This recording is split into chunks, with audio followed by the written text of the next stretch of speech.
I'm still Brittany. I'm Kendall. And I'm Mike. You guys, I've been saying this since the moment I came into this world. If you get a chance to divorce Ben Affleck, you take that chance. Take it and run, honey. He is the most delightful man to divorce. And I'm not saying J-Lo isn't. I want to make that clear. I'm just saying we have more of a precedent because Ben Affleck has had this public divorce with Jennifer Garner and Jennifer Lopez. And people are describing Jennifer Garner's relationship with Ben Affleck as a very much so deep friendship and that they are closer now than they ever were while married. It seems accurate. I mean, she's the first place that he went to when everything was going bad with J-Lo. Yeah. And nobody even speculated like, oh, there must be something going on there. No. I mean, everybody was very much like, oh, they lean on each other. They have children together. It's a really good co-parenting relationship. Of course, that's where he goes. I don't think they lean on each other. Mm-hmm. I think he leans on her. I think she is his stable rock. Because she has a relationship, I believe. Yeah, I think she's been with him for a couple years. Yeah, and they have 3 kiddos who are 19, 16, and 12.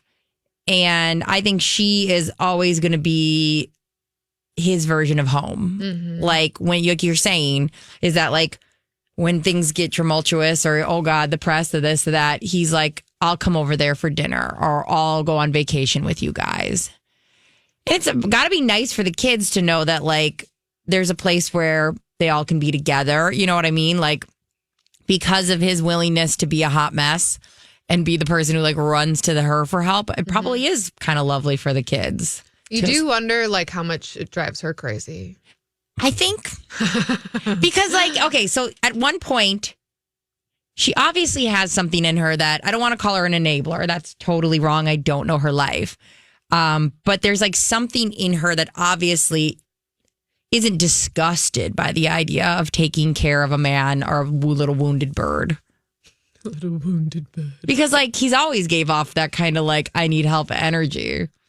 And two, I mean, she's dated CEO John Miller, so a business guy, John Miller, since 2018, kind of on and off for a while, but it sounds like they've been going strong here for a while. But the fact that they have kind of bounced around so much and you've had him in the picture and out of the picture, you'd think in like the world of blind items where I spend a lot of time living, you would get some of those rumors and some of those, what's like going on? Saying, Is there something's heating back up again? But never really got that.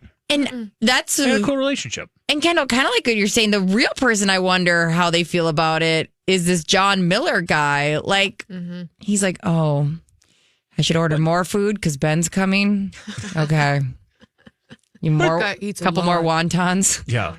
But, it's they got kids, so they're always going to be in that picture, like Ben's not going to just all of a sudden disappear or you expect him not to ever show up. And I do wonder if we just notice it more when he's single, like if it's brought to our attention more by the press. If this is like to them and to her boyfriend, they're like, this is how it is every single week. You guys are just noticing it because he's not married to J-Lo anymore. And I'll say this, like not only was I a part of a family like this, but my step family had their family and like I nannied a family that was 2 divorcees. Nothing is better than when their significant other can walk in and out of that house without fanfare, without anything, because the kids know every little tension. Mm-hmm. They know if like dad normally doesn't come in or has to like knock formally. Like there's nothing better than when the parents can be at a place of like, hey, I'm gonna stay late. The roads are bad, so I'm gonna watch a movie with, Violet. Yeah. Mm-hmm. And it's like, that's the goal. So absolutely. I mean, because you always hear about you have to drop the kids off at the end of the driveway. Or even worse, like a middle ground. Yeah. The quick trip. Yeah. There are worse places. We love quick We trip. do love we love like a quickery moment. We do. So yeah, I think, I don't know. I just love seeing that. I don't know what it is. It always stands out to me, but they're saying that right now they're as thick as thieves. Now, stories we're going to be hearing a lot of, and we've been this week, is Denise Richard has been talking a lot about her ex, Charlie Sheen, which, there's a lot there to talk about. Mm-hmm. But keep in mind when in like 2011 and 12 and 13, when when Charlie Sheen was really going through it, she never ever talked about him. She didn't do interviews. The people would bring it up and she'd always not talk about it. Well, Miss Denise Richards has a reality show coming out real soon. So that means we're going to get some of the stories. Oh, what is it going to, do we know what it's going to be on? It's her family. No, I'm sorry. What, like, is it on Peacock? Oh, is it on It's going to be Hulu? Bravo. Yeah. It's the Bravo experience. I love you for being like, well, Kendall, her and her family, you idiot. What's the... Let me nicely What phrase was this it? for you. What's the craziest place you've had sex? Yeah, exactly. The butt. The butt. It is. Same queen. Same. It's called Denise Richards. Doesn't get much crazier than that. It's called Denise Richards and Her Wild Things, and it's all about her and her daughters. Okay. And I'm actually intrigued. So I love Denise Richard on Real Housewives of Beverly Hills. Her daughters were so young back then. And she also has a daughter. I can't remember the chronic illness, or not chronic, the chronic disease her daughter that she adopted was born with. I would love, I have seen like clips of her doing well, and that always makes me so happy. So there is a part of me that's kind of like, oh, cool. Plus, as we know, Denise Richards is married to this Aaron guy who's kind of hippy dippy LA insane, whenever he's dealing with that lawsuit with that man who said that Aaron said that he could cure his wife's cancer. Oh my gosh, this is him? She's married to him? Yeah. Pfeiffer's, I believe is how it's pronounced. Yeah, so she's married to him, and they get along really well. Like Aaron and Denise, their relationship, they talk about having sex every single day. Oh. Okay. And he's like a healing LA, like, I don't even know the term he would use. It would be like an energy doctor or something. He's got no degree, and people in LA don't seem to mind that. He's a guru with a lot of sex energy. Yes. Okay. So I think it will be a show. I mean, I'll take the bullet for the team and I'll watch it for us. Thank you. God, I was hoping you would just like be like, I'll do it. I got to catch at least an episode or two, because after this, one of the daughters will be on next season of Traitors. Oh my God. So I know that's going to be on the way. So I got to at least get a little bit of an introduction to them. It's a really good point. How old are they? Like early 20s? Yeah, because one's on OnlyFans. So Sammy Sheen. Okay. Oh, she's definitely the one that's going to be on the Traitors then. But yes, probably. I mean, you don't even have to. I'll let you know right now that is the route that we will be going. yeah.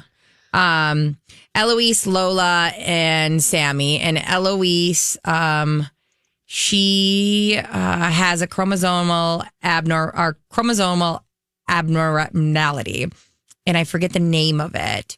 But she looks like she's she looks like she's thriving, which makes me so happy. Mm-hmm. When she was on The Real Housewives of Beverly Hills, it seemed like she was doing really well. And I think she was nonverbal then, but it'd be cool to see if she has, progressed, and Right. it'd be fun. Right. Just to check in. Yeah. I mean, you love to see, that. So when she's on the 20 house. and 19. Okay.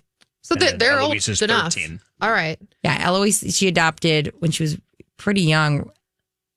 Okay.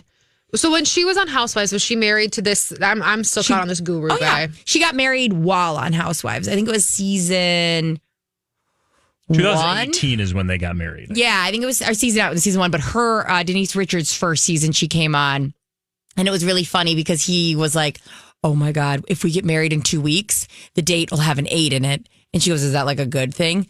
It's the infinity sign. And he like lost it. Oh God. And he, of course, previously was married to Nicolette Sheridan. Yeah. What? Mm-hmm. I gotta Google this guy. Yeah, He got the mojo. That's one word. She also conveys that he also has another very talented part of his body. And she was actually seeing him for like spiritual healing. And she was pretty funny about it. Her first season, she was hilarious. And she suffers from that Real Housewives problem where she overshared, and then there was backlash in her real life. So then season 2, she was like, oh, I'm very put together. I would never talk about sex, after like she admitted that she had sex with Aaron when she was like seeing him as one of his clients. That sounds dirty. Me likey. Yeah. So he had lifetime. He had a different kind of healing stick at the time. But hopefully now that's retired to every client, and now it's just for her. There's an Us Weekly article about them from this fraud incident from January of this year. Yeah.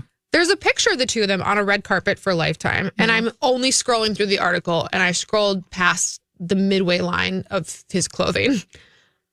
And I didn't mean to see, but that is boom, boom, boom, boom. Like, is there something?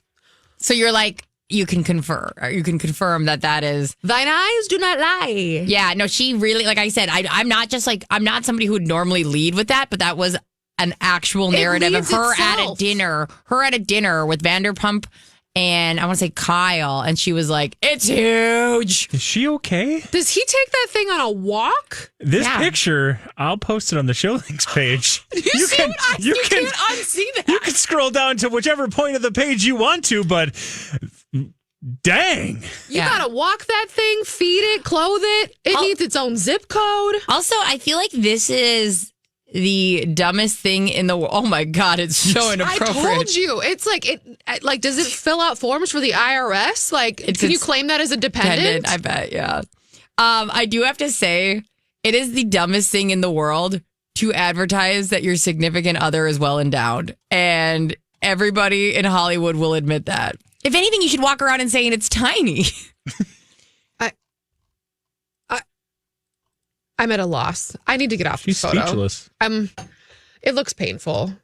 That's all I have to say. But it's funny. That was literally a big conversation. It's a big conversation. She led with that. And then again, she went on for her second season and then was like, this is Denise Richards we're talking about with her husband, Aaron. Then she literally second season was like, we don't swear in front of the kids. I was like, girl, that's... Okay, lady. She was so fun her first season. I wonder what her reality show is going to be like because it's with her kids, but a lot of things have changed. Now, Denise Richards does very well on OnlyFans. So maybe there's going to be, maybe she'll be chill. Maybe she'll be fun again. He should be on OnlyFans. All number one subscriber. Logged in. I'm creating a profile as we speak. Logged in. All right, I'm done. Pivot. We're going to pivot. Yeah. So we know this. Liam Payne, he passed away in October of last year. Two of the people who were charged with manslaughter in his death, plus a friend of his, all of that has officially been dropped as of yesterday. So in Argentina, Roger Nors, which is a friend of his that had been staying at the hotel with him, this is the guy who they were saying had left like 40 minutes before Liam died, and people were really speculative of if like you should have stayed, you should be a really good friend of his. Well, this Roger Norris has this whole time said, listen, like I would never abandon Liam. I went to his hotel 3 times that day. I left less than an hour before it happened. And at the time, he was in the lobby just talking to people. Like, I can't be blamed for this, especially something as significant as a manslaughter charge.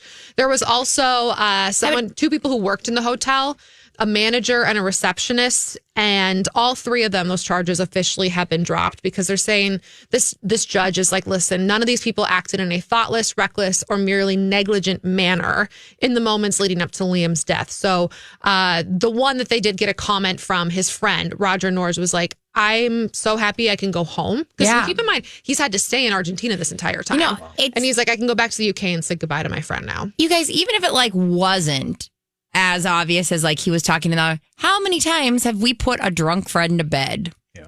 Seriously. I mean, you don't think something like that's going to happen? No. And like he said, I left him in the lobby talking to people. Yeah. Like I cannot be blamed for this. Yeah. But it's a lot to put on somebody. Like, I mean, you're in a safe space, you're whatever. Right. And I know like that wasn't even him. He didn't even get him to his room. But like, I just go, you're asking a lot of people to know, like, okay, well, you didn't what? Right. We're not even, I don't know how many times in my life I've put a drunk girl to bed. Like, okay, go to sleep and I'll see you in the morning. And to be clear, too, the 2 other folks that were cleared of charges, the receptionist and the manager of the hotel, those are not the same 2 people who were are now still waiting trial. The people that they were saying like, hey, you bought the drugs. Yeah. So those are two separate cases of two people. Those two individuals are still behind bars. They're still awaiting their trial date with selling Liam Payne the drugs that ultimately killed him. Ugh. But just an update for you because I think... Thanks. I think it's good, especially it's good to know he gets to go home. Mm-hmm. Listen, we knew that Anna Kendrick and Blake Lively had a rift on the first time they filmed A Simple Favor. Well, it doesn't seem to be getting any better with Another Simple Favor, especially because there's a lot of press that Blake Lively is bringing into Another Simple Favor. Sources are claiming that Anna Kendrick is really distancing herself from Blake Lively as they go with promoting this film. I don't think we're going to be seeing them together at all for any press on this. Also, they have, even ignoring that, I mean, I think they could have before because it probably would have gotten a lot of attention had they done an interview together. Mm-hmm. But I don't think that's going to happen now at all. So what they're saying is that not only has things gotten really bad, to make matters worse for the sequel's debut, Lively is said to have done little to try to get ahead of potential disaster at the box office from the fallout over her lawsuit. I don't think Blake Lively's priorities fall to Another Simple Favor. No. Which, I get it. Mm-hmm. I would be also trying to save my career. I mean, like, save my reputation. I wouldn't be going, how do we promote Another Simple Favor? Mm-hmm. So, it doesn't look like these two... But it'll be interesting to see their chemistry on the show. I mean, there is that. Yeah, and it's interesting you said about preserving your reputation, because I think we talked about this in Dirt Alert a couple of days ago, but we didn't really reference it yet and Hot to Go. But Taylor Swift also, we just found out, I think yesterday or the day before, is reportedly, according to Page Six, distancing herself from Blake Lively too. So this is the second story that we've heard. Two people that obviously were, well, I guess Anna Kendrick, not as much outspoken or tied to the It Ends With Us situation, but two people that are choosing a different path. When you go, and neither of these things, especially the Taylor Swift of it all, I don't think they necessarily say like, we don't agree with Blake then. It's more, we don't want to be involved in this whatsoever, especially now that there's a legal side to it. Yep. Like, this isn't just our reputation. There's actual, like, we could get subpoenaed to come in and we don't want anything to do with it. I do have a feeling, you guys, there was this In Touch article that was saying how they're actually friends. They're still talking. I do have this weird feeling, you guys, we can check in on like a month, that there will be a public outing with Taylor Swift and Blake Lively soon. And kind of like you're saying, Kendall and Mike, that it's not going to be like, I have her back. But like, I think that it is important in both of the, like that they're showing that they are still friends. I think that is still a narrative that they both would like, but it'll be like a little bit of a gap from all this. And then we'll see them go to like lunch together or something. Maybe. I think, I think I agree. Their friendship is going to survive. Yeah. And no matter what, Taylor might be pissed right now. She might be really mad that Blake's like, how dare you drag me into this whole thing? And now I feel like you set me up to intimidate Justin Baldoni in that infamous Rewrite the Rooftop scene where he even says in his claims, just happened to be coming in and out of the apartment at the same time as, I don't know, Taylor Swift. Yeah. Using that friendship as leverage, calling her dragon, all kinds of things in this lawsuit.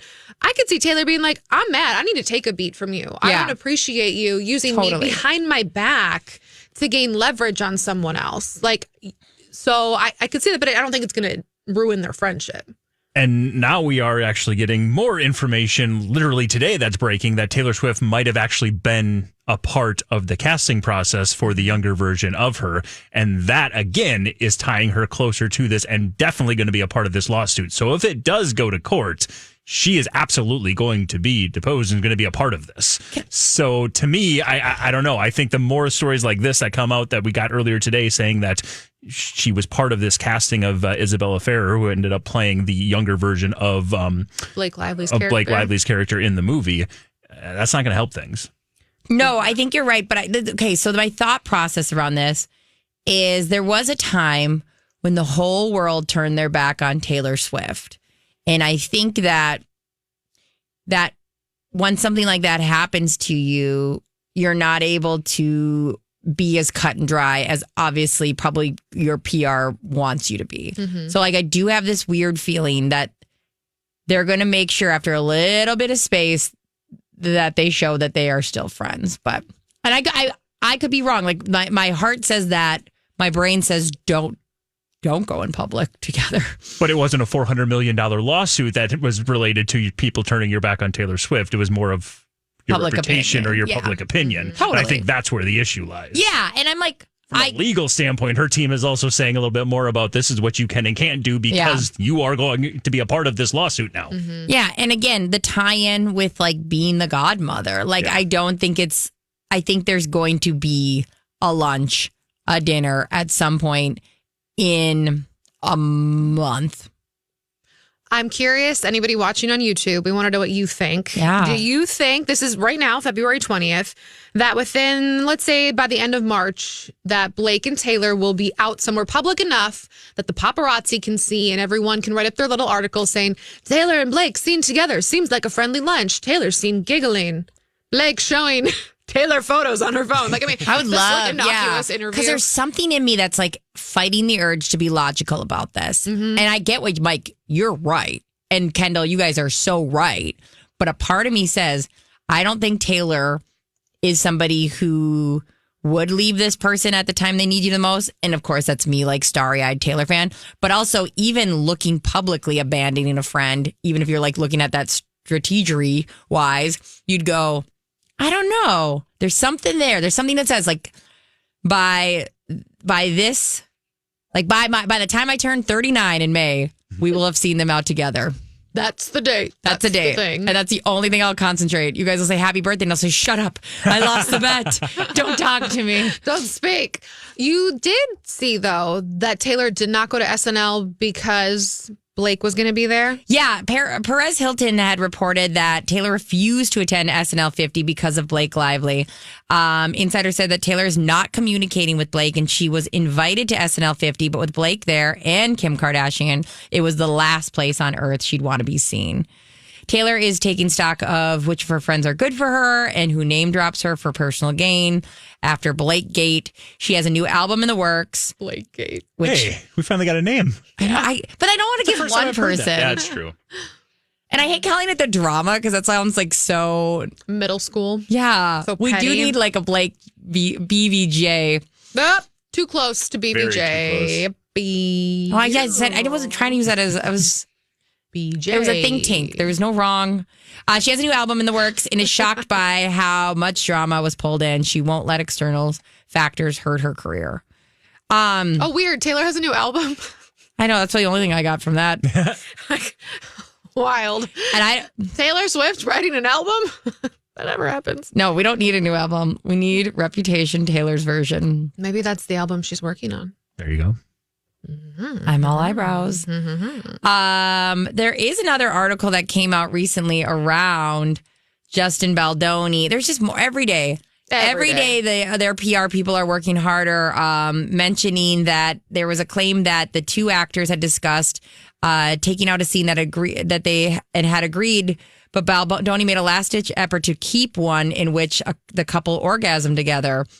And there was a moment where he mentions her relationship with Ryan Reynolds. It's just we're gonna keep getting these constantly. Yeah. We need to have this lawsuit sooner than later. I know this judge. I'm like, bro, you warned them. Warning heard, taken, not heeded. Just let's get this done with. The time has come. The time has come. The public opinions have been here. 4:30 today. We'll break down even more lawsuits. We have our fourth episode of telling. We are at the point of second and third lawsuit, correct? Correct.